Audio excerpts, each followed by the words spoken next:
меня зовут Наталья. Здравствуйте. Алло, саламатсыз ба, Наталья? Я, к сожалению, могу вас проконсультировать только на русском языке, но могу соединить на специалиста, который говорит на казахском. Оставайтесь на линии, пожалуйста. Соединю вас. Я күте тұрайын.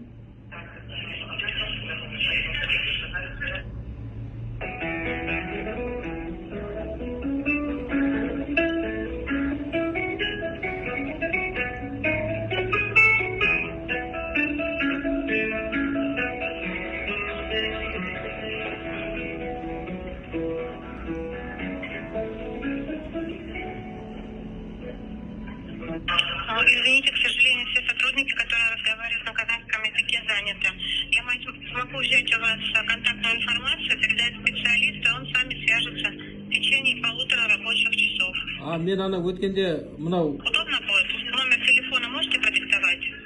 Или перезвоните чуть позднее. Мен өткенде... Минут через 10. Алло.